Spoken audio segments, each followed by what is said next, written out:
ওয়া যাকারাহুমুল্লাহু ফী মান ইনদাহু।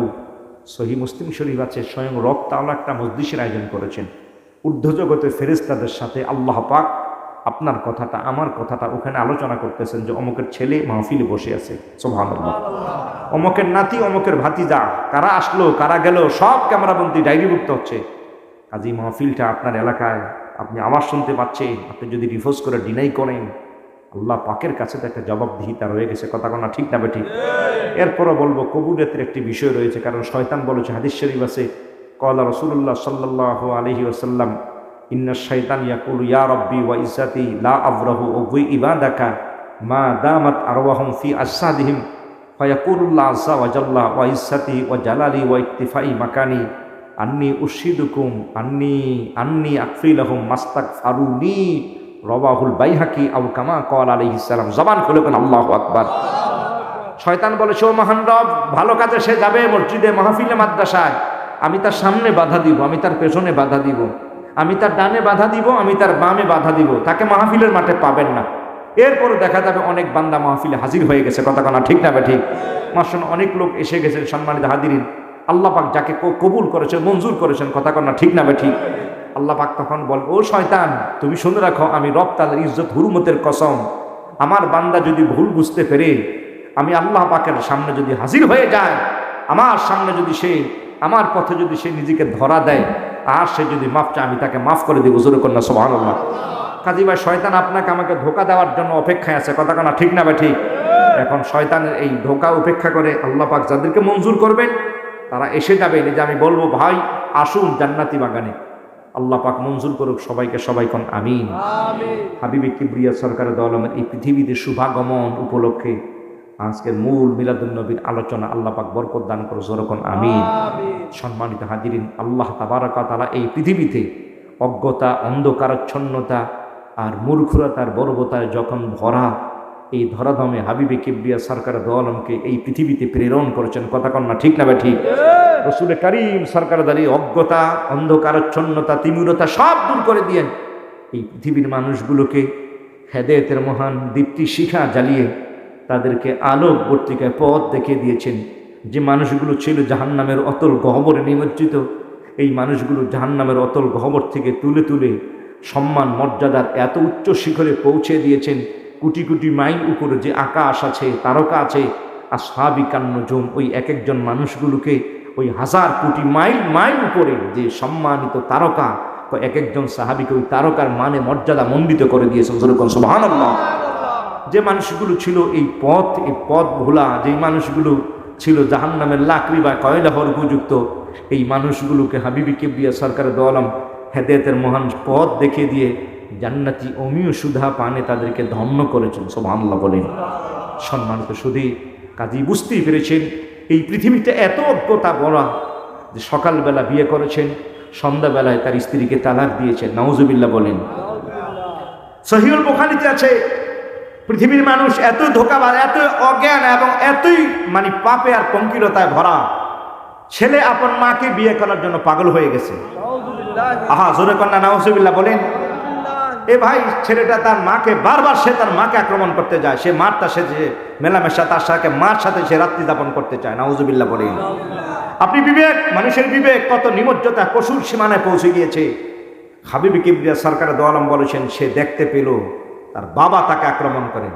ছেলেটার কাছে এখন সবচেয়ে প্রতিবন্ধক হলো তার বাপ, তার মার সাথে তার রাত্রি যাপনে বাধা হচ্ছে তার বাবা। কাজেই সে চিন্তা করেছে তার বাবাকে কিভাবে শেষ করে দেওয়া যায়। না, নাউজুবিল্লাহ, বাড়িতে যায় কই, নাউজুবিল্লাহ। সে পথ অবলম্বন করার চেষ্টা করেছে তার বাবাকে মারার জন্য। সহিহুল বুখারী জিলদে আউয়ালে আছে। অবশেষে সে তরবারি নিয়ে বের হলো। এক পর্যায়ে তরবারি নিয়ে সে তার বাবার পেছনে লেগে গেছে। সে তার বাবাকে খুন করে, বাবা বুঝতে পেরেছে, আরে আমার কলিজার টুকরা সন্তান। মা অবাক হয়ে গেছে, আমার ছেলে আমার সঙ্গ চায়, নাউজুবিল্লাহ। মা অবাক হয়ে গেছে যে কলিজার টুকরা আমার গর্ভে থেকে এসেছে, আমার সাথে সঙ্গ দিতে চায়। শয়তান মাথার উপরে কিভাবে সাওয়ার হয়ে গেছে, অজ্ঞতা, বর্বরতা কত চূড়ান্ত সীমায় পৌঁছে গেছে। অবশেষে সে তার বাবাকে খুন করার জন্য সে ছুরি নিয়ে দৌড়াচ্ছে বাবাকে খুন করার জন্য। বাবা বুঝতে পেরেছে সন্তান আমাকে মেরে ফেলবে। বাবা তিনিও চিন্তা করেন যে সন্তান আমাকে মারতে চায় তাকে কিভাবে মারা যায়। বাবাও পায়তারা শুরু করলেন। সম্মানিত হাদিরিন, অবশেষে বাবা বিষ কিনেছেন ছেলেকে মারার জন্য। ছেলে বাবাকে দৌড়াচ্ছেন ছুরি নিয়া। বাবা ঘরের ভিতরে ঢুকেছেন, দরজা বন্ধ। ছেলে দরজা ভেঙে বাবাকে কতল করবেন। বাবা ওই বিষের মধ্যে উপরে লেগে দিয়েছেন।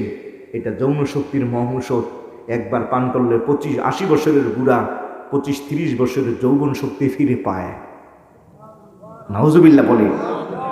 এই ঔষধ ওই বিষের বোতলের উপরে মধুর লেবেল লাগায়া বাবা লিখে দিয়েছে। ছেলে দরজা ভেঙে বাবাকে কতল করবেন। সে বাবা বসতে আর বাঁচার কোনো উপায় নাই। ছেলে বাবাকে তরবারি মেরে কতল করে দিয়েছে। হঠাৎ করে টেবিলে নজর করে দেখে যৌন শক্তির মহৌষধ। ছেলেকে এটাই তো আমার দরকার। নাউজুবিল্লাহ বলেন। সে এই ঔষধ পান করে দৌড়ে মায়ের ঘরে গেছে। মা বুঝতে পেরেছে ছেলে আসতেছে। মাও তাড়াতাড়ি করে শাড়ির আঁচল দিয়া কাপড়ে আড়ার মধ্যে যে এই মুখ রেখে জীবন রেখে লাভ নাই, যে আপন গর্বের সন্তান আমার সাথে সঙ্গ চায়। নাউজুবিল্লাহ বলেন। মা ফাঁসি দিয়া লটকে গেছেন। ছেলে ঢলতে ঢলতে ওই বিষের মধুর বোতল খেয়েছে। আসলে তো বিষ মাখা। ওটা ঢলতে ঢলতে মায়ের ঘরের দরজা আসেছে মাত্র, এমন সময় ঢলে পড়ে গেছেন। বাবাও মারা গিয়েছেন, ছেলেও মারা গিয়েছেন, মাও মারা গিয়েছেন। আপনি বুঝতেই পারছেন সমাজ কতটা অধপতন অবস্থায় ছিল। আল্লাহু আকবার। এ ভাই, এই অজ্ঞতার মানুষগুলোকে হাবিব কিবরে খবরদার। মা তার কদমের তলে হলো তোমার জান্নাত। জোরে কন্যা সুবহানাল্লাহ। বাবার কদমের নিচে হলো জান্নাত। এই মহান মর্যাদায় মা এবং বাবাকে উন্নীত করে দিয়েছেন। কোনো দলিল দরকার নাই। কোরআন এবং হাদিসের দলিল ছাড়া মানুষের সুস্থ মানুষ যার বিবেক আছে, এই মানুষটি বিবেক বলবে এ নবীর আগমনে খুশি হওয়া চাই, ঈদ করা চাই। কথা কারণ ঠিক না ঠিক? এটা বুঝার জন্য। আল্লাহু আকবার।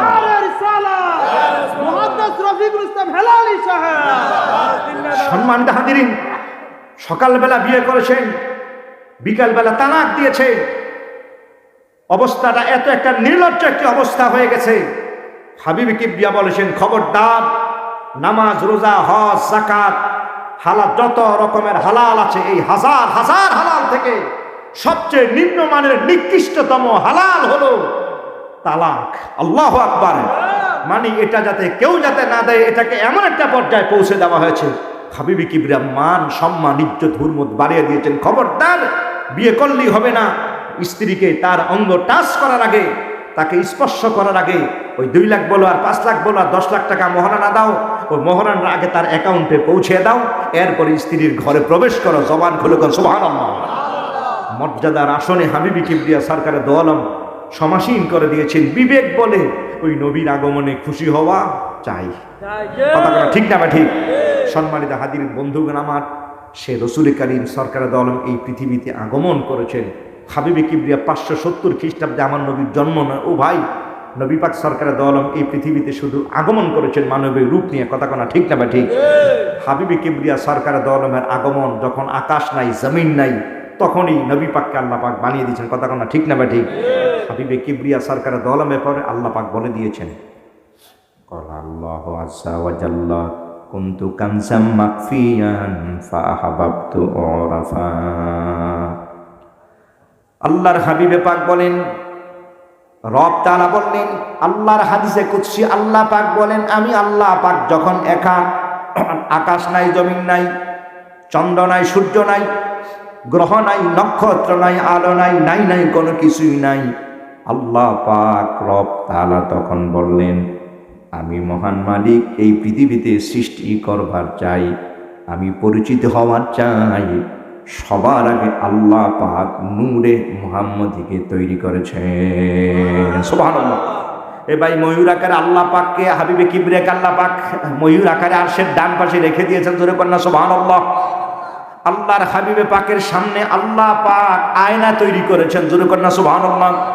ও ভাই, এই আয়নার দিকে যখন ময়ূর যখন নজর করেন, হাবিবে কিবরিয়া সরকারে দো আলমকে ময়ূর আকারে এমন রূপ আল্লাহ পাক দিয়েছেন, এই রূপ দেখে আমার নবী নিজেই নিজে লজ্জিত হয়ে যায়। সুবহানাল্লাহ। হাবিবে কিবরিয়াকে আল্লাহ আমাকে এমন রূপ দান করেছেন। জোরে কন্যা সুবহানাল্লাহ। ও ভাই, আয়নার দিকে তাকালে হাবিবে কিবরিয়া অবাক হয়ে যায়, আমার মালিক কেমন কারিগর। আল্লাহু আকবার। আমার মালিক কেমন কারিগর, তিনি কেমন রূপ দিয়েছেন আমাকে, কি চমৎকার আকৃতি দান করেছেন আল্লাহর হাবিবে পাক। এ ভাই একটু লজ্জা, একটু মুস্কি হাসি, আর হাবিবে কিবরিয়া সরকারের দলম শরমে যে কপাল ঘরমাক্ত হয়ে যায়। আর এই ঘরমাক্ত থেকে এই নূরের ছটা যখন পড়ে, আমার আল্লাহ পাক নবী পাকের এই নূরের ছটা দিয়া আরশ তৈরি করে। সুবহানাল্লাহ। এ ভাই আমার নবী পাকের নূরের ছটা দিয়ে আল্লাহ পাক এটাকে ভাগ করেন। সম্মানিত হাজিরিন, নূরের ছটা দিয়ে আল্লাহ পাক কলম বানান, আল্লাহ পাক লৌহ বানান, আল্লাহ পাক আকাশ বানান। আল্লাহ পাক সপ্তম আকাশ বানালেন, ষষ্ঠ আকাশ বানালেন, আল্লাহ পঞ্চম। আল্লাহ সৃষ্টিটা ব্যতিক্রম ধর্মী ভাইয়ের আমার। দুনিয়ার মানুষ যদি 7 তলা বিল্ডিং বানায়, দুনিয়ার মানুষ আগে বানাবেন নিচতলা, এরপরে হলো দোতলা। নিচতলা ছাড়া দোতলা বানানো যাবে? ও ভাই, নিচতলার ফাউন্ডেশন নাই, দোতলা এমনি হাওয়ার উপরে কেউ কি বানাতে পারবেন? সমস্ত রাজমিস্ত্রি আর ইঞ্জিনিয়ার যদি সব এক হয়, কয় না সমস্ত ইঞ্জিনিয়াররা যদি এক হয়ে যায় আর যদি বলে আমরা হাওয়ার উপরে দোতলা বানাবো, কয় না কোশ্চিনকালের সম্ভব নয়। আগে নিচতলা বানাতে হবে, ফাউন্ডেশন দিতে হবে, এরপরে দোতলা, এরপরে 3 তলা। আমার মালিক কয় না, আল্লাহ পাকের কাজটাই হলো আলাদা। আল্লাহ পাক আগে বানিয়েছেন সপ্তম আকাশ, এরপরে বানিয়েছেন নিচের আকাশ। ও ভাই, এরপরে পঞ্চম আকাশ, এরপরে চতুর্থ, এরপরে তৃতীয়, দ্বিতীয়, এরপরে বানিয়েছেন তিনি প্রথম আকাশ। যেরকম সুবহানাল্লাহ। বিগাইরি আমাদিন তারাউনাহা, আল্লাহ পাক বলেন এই আকাশগুলো বানাতে গিয়া আল্লাহ পাকের কোনো খুঁটি দরকার হয় নাই, কোনো ফিলার দরকার নাই, কোনো ফাউন্ডেশনের দরকার হয় না। সুবহানাল্লাহ। সম্মানিত হাজির, এবার আমার আল্লাহ পাক যখন আকাশ বানালেন, জমিনটা বানালেন, সুবহানাল্লাহ। এই পৃথিবীতে মহান রব তাআলা মানব যখন বানাবেন, আল্লাহর হাবিবে পাক সরকারে দো আলমের নূরের ছটা আল্লাহ পাক এই সব যখন সাজিয়ে দিয়েছেন, আল্লাহ পাক এবার বললেন এই পৃথিবীতে আমি রব তাআলা মানব বানাবো। ও ভাই, ফেরেশতারা বলেছিল না আল্লাহ দরকার নাই, এর আগে জিনদেরকে বানিয়েছিলেন। তারা যেই ঝগড়া আর যেই ফাসাদ আর বিবাদ এই পৃথিবীতে রক্তপাত করেছিল, ও মহান রব দরকার নাই। আল্লাহ কয় ইন্নী আলামু মা লা তা'লামুন। সুবহানাল্লাহ। এবার আমার মালিক রব তাআলা এই পৃথিবীতে মানব বানাবেন। আল্লাহ কয় ও জিবরাইল আমিন যাও, জগৎ থেকে এক মুষ্টি মানি আনুন। ইতিহাস আপনারা জানেন, খালি একটু সংক্ষেপ করে আনতেছি। মূল টপিকটা হলো নবী পাকের নূরানি আগমন। জোরে করেন সুবহানাল্লাহ। ও ভাইয়ের জন্য শুরুতেই বলতেছি একটু একটু করে, যাতে বুঝতে ইজি হয়, সহজ হয়। আল্লাহ পাকের ফেরেশতা জিবরিল আলাইহিস সালাম তিনি বললেন না না আমি পারি নাই। জমিন কসম খেয়ে বলল না না ও ভাই জিবরিল আমিন, আপনি মাটি নেবেন না, এই মাটির উপরে আল্লাহ আদম বানাবে আর মারামারি করবেন। জিবরিল আমিন ফিরে যায়, ইসরাফিল আলাইহিস সালাম ফিরে যায়, মিকাইল আলাইহিস সালাম ফিরে যায়, আজরাইল আলাইহিস সালাম এক মুষ্টি মাটি হাতে না। জোরে করেন সুবহানাল্লাহ। আজরাইল বলল ও জমিন, যেই রব তাআলার কসম তুমি খেয়েছ, ওই রব তাআলাই আমাকে পাঠিয়েছেন। ও ভাই, হযরতে আজরাইল আলাইহিস সালাম মাটি নিয়া জান্নাতুল আদমের ভিতরে মাটি রেখে দেয়। সুবহানাল্লাহ। ও ভাই, তাফসিরে সাবিতি আছে কাবা বাইতুল্লাহর সামনে ওয়াদিয়া মুহান্নাম এই জায়গায় রেখে দেওয়া হয়। জোরে করেন সুবহানাল্লাহ। এবার আল্লাহ পাক এমন ভারী বর্ষণ করলেন, একটানা 40 দিন পর্যন্ত বৃষ্টি দিয়ে দিলেন। একটানা 40 দিন পর্যন্ত আবার রোদ্রে শুকানোর পর মাটি যখন খামিরা হয়ে যায়, আল্লাহ পাক বললেন ও জিবরাইল আমিন, আমি এই পৃথিবীতে আদম বানাবো। আজরাইল মাটি এনে দিয়েছে, তুমি এক মুষ্টি মাটি হাতে নাও। আল্লাহর পারমিশনে হযরতে জিবরাইল আলাইহিস সালাম এক মুষ্টি মাটি হাতে নেই। ও ভাই, আল বিদায়া ওয়ান নিহায়াতে রয়েছে হযরতে জিবরাইল আলাইহিস সালাম এক মুষ্টি মাটির ভিতরে 40 মণ মাটি উঠেছে। সুবহানাল্লাহ। এই সারা পৃথিবীর সব জায়গার মাটিগুলো এখানে একত্র করা। জোরে করেন সুবহানাল্লাহ। এই জন্য ও ভাই আদম সন্তান, আপনি দেখবেন কিছু এলাকার মানুষ আছে খুব কালো, আবার কিছু আছে শ্যামলা, আবার কিছু আছে একেবারে সাদা, আবার কিছু আছে সুন্দর, আবার কিছু আছে দলা। কথা আছে কি নাই? সারা পৃথিবী। এবার মক্কায় গেলে দেখবেন, ও ভাই মক্কায় গেলে দেখবেন কালা কারা কয়, কথা কানা ঠিক না ভাই ঠিক। আবার দেখবেন কিছু আছে সাদা, আছে না? সম্মানিত হাজির, আর কয়েক বছর আগের কথা কই আর কি, ইথিওপিয়ার একদম আমরা যে ইয়ে থেকে বেড়ে মেসফালা থেকে, তা আমাদের হোটেলের পাশে এরা ওই ইথিওপিয়ার লোক আর কি, খুব কুচকুচে কালো আপনি দেখবেন আবেশিনিয়া ইথিওপিয়া এই এলাকার লোকগুলো। তো এক শায়েক বড় আলেম, তো প্রায় সময় আমাদের সাথে দেখা হয়। একদিন আসলে কিন্তু খুব লম্বা লম্বা, আপনি দেখলে এই অনেক এতে মান্দা সমান বাঙালিটা করে থাকে। হাজি সাহেব আসেননি দু একজন, হাজি সাহেব এই হাজি আসেন না, মাশাল্লাহ দেখছেন না কি লম্বা ভাই এগুলা, এটি অনেক লম্বা সম্মানিত হাজিরিন, পুরুষ কোন মহিলা কোন, এটি অনেক লম্বা। তো বাঙালির ডরেও তার কাছে দিয়ে কেউ হাঁটে না, কারণ এদের চিনার লগে বাড়ির লগে তো ধরে দেবে 2-3 জন সম্মানিত হাজিরিন। তো এই এত লম্বা মানুষ, এত শক্তিশালী মানুষ, 2-3 জন মহিলা বাচ্চা দামার ইয়ে দিয়ে দেখা যায় 2টারে বাচ্চা রাখতে দিয়ে হ্যার পরে মাল সামানা বিক্রি করতে আসে এই ইথিওপিয়ার লোকগুলো এগুলো। তো এই সাইকেল লোকে প্রায় দিন দেখা হয়। তো দেখা হওয়ার পর একদিনটা বললাম, ভাই আফি ভেলাদিকুম কুল্লুকুম আসওয়াদ লাইসাফি ভেলাদিকুম আবিয়াত। আমি এমনিতে রসিকরা কইলাম যে কেমন আছে, অনেক কথা বলার পর কইলাম, ভাই আমাদের দেশে কি এই কালা কারা কয় আসওয়াদ আর এমন কুচকুচে কালা? তা আমি কইলাম, ভাই আপনাদের দেশে কি সবাই এরকম কালা? 2-1 জন সুন্দর টন্দর নাই? বিশ্বাস করতে এটা কখনোর লগে লগে হ্যাঁ আমার দিকে এমন ভাবে চোখ পাকাছে, আমার লগে ঠাস করে আমার হাতও ধরে লেছে। আত যখন দশে তখন তো আমার টানতে আছে, এখন তো আমার ডরে শুরু হয়ে গেছে। আসলে নামাজ আমি আবার ডরে গেছি। আমি কই ইয়া ইয়া হাজি ইয়া সাহেব অত্রকে লা তাকদি ভালাই, আমি এখানে যত কই আরবি বুঝিয়া আমি লা লা লা তাকদি ভালাই, আমার উপর রাগ করো না, আমার ছেড়ে দাও ভাই, আমি মসজিদে যাব নামাজে।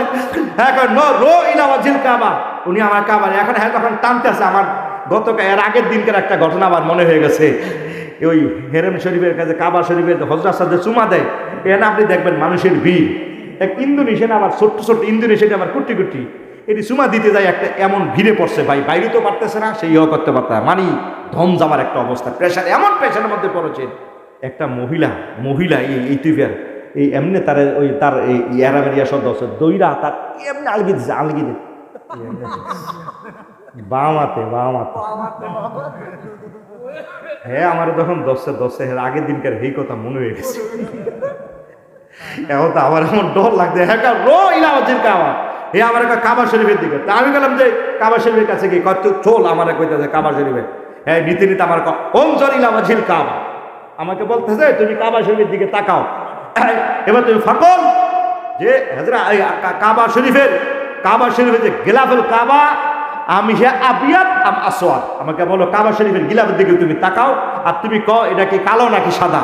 হ্যাঁ আমারে কইতেছে তুমি বলো, আমি কইতে কাবা শরীফের হয়তো গিলাফাল কাবা মিরারান কাসিরা হাজি সাওব আসওয়াদ লাউনহু আসওয়াদ ও মাযা তাকুলু, তুমি কি বলতা? কয় কাবা শরীফের গিলাফ হলো কাবা বাইতুল্লাহর গিলাফটা হলো কাবা শরীফের যে পাথর আছে আসওয়াদ, এটা আসওয়াদ, এটা হাজরা আসওয়াদ হিয়া আসওয়াদ এবং হাজারুন হিয়া আসওয়াদ অনজুর ইলা মানকুশিল কোরআন ওয়া হিয়া লাউনহু আসওয়াদ, মানে কোরআন শরীফের তুমি হরফের দিকে তাকাও, কোরআন শরীফ হরফটি কালা দিয়া লেখা, লৌহে মাহফুজে কলম দিয়া লেখা আছে, সর্ব জায়গা হলো কালা, কাজে আমরা সবাই কালা, আমার দেশে যে যত বেশি কালা তার তত বেশি দাম। হে কইতাছে যেই বেডি যেই মাইয়া বানাতুল্লাহ ফি বেরাদিনা আসওয়াদ ফাওয়া আফদাল এবং ওয়া দারজাতুহু আলা, মানে যে মহিলা যত বেশি কালো হইব তার তত বেশি ডিমান্ড দিয়া বিয়া করা লাগবো, এর মান তত বেশি।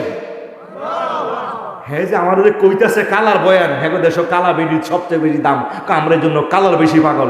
এখন আমি আর কি করবো, কালার আমার দেশে, আমি কই শোনো তোমার দেশে না, আমার দেশে কালার দাম আছে আলাদা, তবে একটু ব্যতিক্রম, যে মাইয়া যত বেশি কালা এরা তত বেশি বিয়া ডিমান্ড দিয়া বিয়া দেওয়া লাগে। এই কথা না ঠিক দেবে, মানে আমি আর কি করি, এর বাহিরে কোনো কথা আছে এরকম। আমি তোকে দেশে কালার যত বেশি দিয়া আনন্দ লাগে, আমাদের দেশে কালার হইলে যত বেশি দিয়া দেওয়া লাগে। কি কথা না ঠিক না ভাই? ঠিক। এ ভাই আপনি হজে গেলে দেখবেন এই ভ্যারাইটিস আইটেমের মানুষ কোত্থেকে আসলো ভাই, ওই সারা পৃথিবীর সব জায়গার মাটি জোরে কোন সুবহানাল্লাহ। সালাম এক মুষ্টি মাটি হাতি নেয় 40 মন মাটি উঠে ভাইয়ের আমার, সারা পৃথিবীর সমস্ত রং এই মাটির মধ্যে। এই জন্য আদম সন্তান দেখবেন কেউ কালো, আবার কেউ বা সাদা, আবার কেউ বা দলা, আবার কেউ বা ইয়েলো কালার, বিভিন্ন রকমের কালার।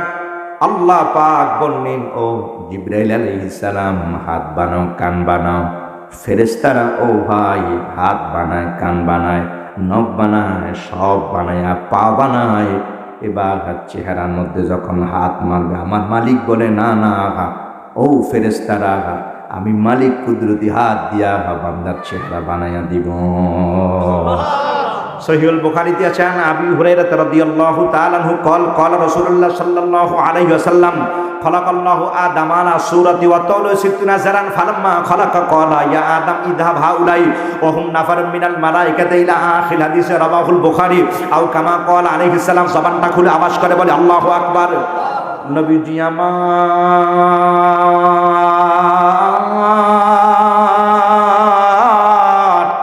পয়গম্বর আদম আলাইহিস সালামের সুরতটা আল্লাহ পাক দিয়া দেয়, এবার রূহটা ভিতরে প্রবেশ করা, রূহটা খালি বারবার বের হয়ে যায়। আল্লাহু আকবার।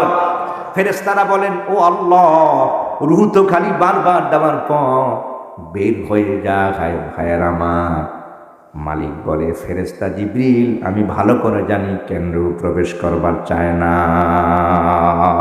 আল্লাহু আকবার। আর ফেরেশতা বলে রূহ কান্দিয়া কান্দিয়া কয় রূহ আল্লাহ অন্ধকার খাঁচার ভিতরে কেমনে থাকি ও মহান রব, অন্ধকারে থাকা বিষন্দায় রে সময় যায় পরদুরুদ নবী মুস্তাফা। আল্লাহ বানাইয়া আদমকে হুকুম করেন রূহকে যাও রে রূহ আদমের খাঁচা।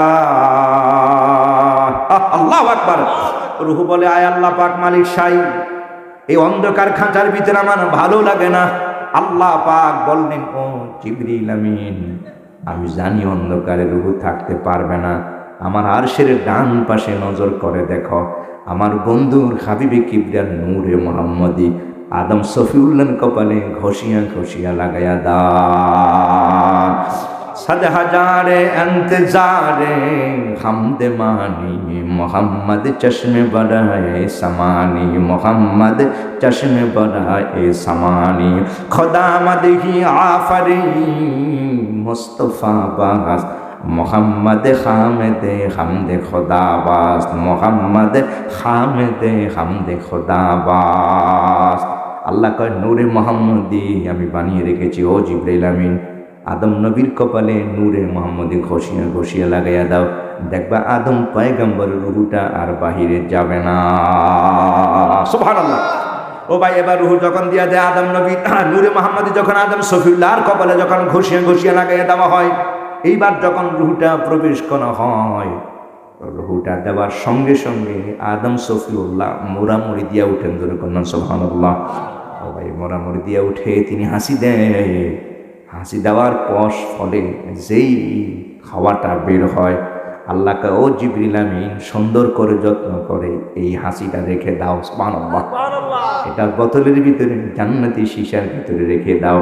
এই হাসিটা যে হাওয়া এসেছে, এই হাওয়া দিয়া আমি ঈসা রুহুল্লাহর মায়ের ভিতরে দিয়া ঈসা রুহুল্লাহকে আমি এই পৃথিবীতে প্রেরণ করব। সুবহানাল্লাহ। মরিয়মের জন্য রেখে দাও। আল্লাহু আকবার। লম্বা ইতিহাস ভাইয়েরা আমার। যাই হোক, নূরে মোহাম্মদী এখন আদম সফিউল্লাহর কপালে মারহাবা কন। ও ভাই নূরে মোহাম্মদী আরশে আজিম থেকে এখন এই পৃথিবীতে আমরা যাব মক্কা মুকাদ্দামা পর্যন্ত, জবান খোলা কর না মারহাবা। আল্লাহ কবুল করো, জোরে কন আমিন। তারা নূরে মোহাম্মদী ও ভাই এই আকাশ জমিন সব তৈরি করার পর আদম সফিউল্লাহর কপালে এখন হাজির হয়ে গেছে নূরে মোহাম্মদী।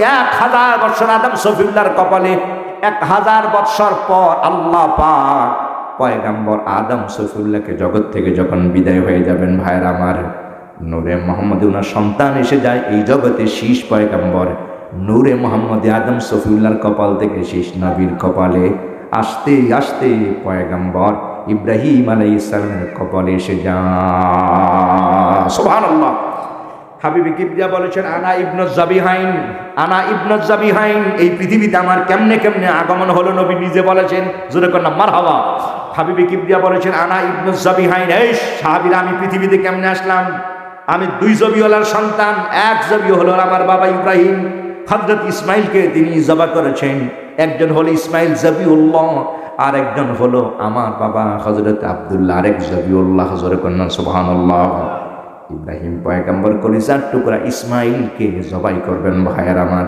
ইসমাইলের কপালে নূরে মোহাম্মদী চমকায়, কয় না এই জন্য জবাই করা যায় না। মারহাবা। এই নূরে মোহাম্মদী আসতে আসতে খাজা আব্দুল মুত্তালিবের কপালে। সুবহানাল্লাহ।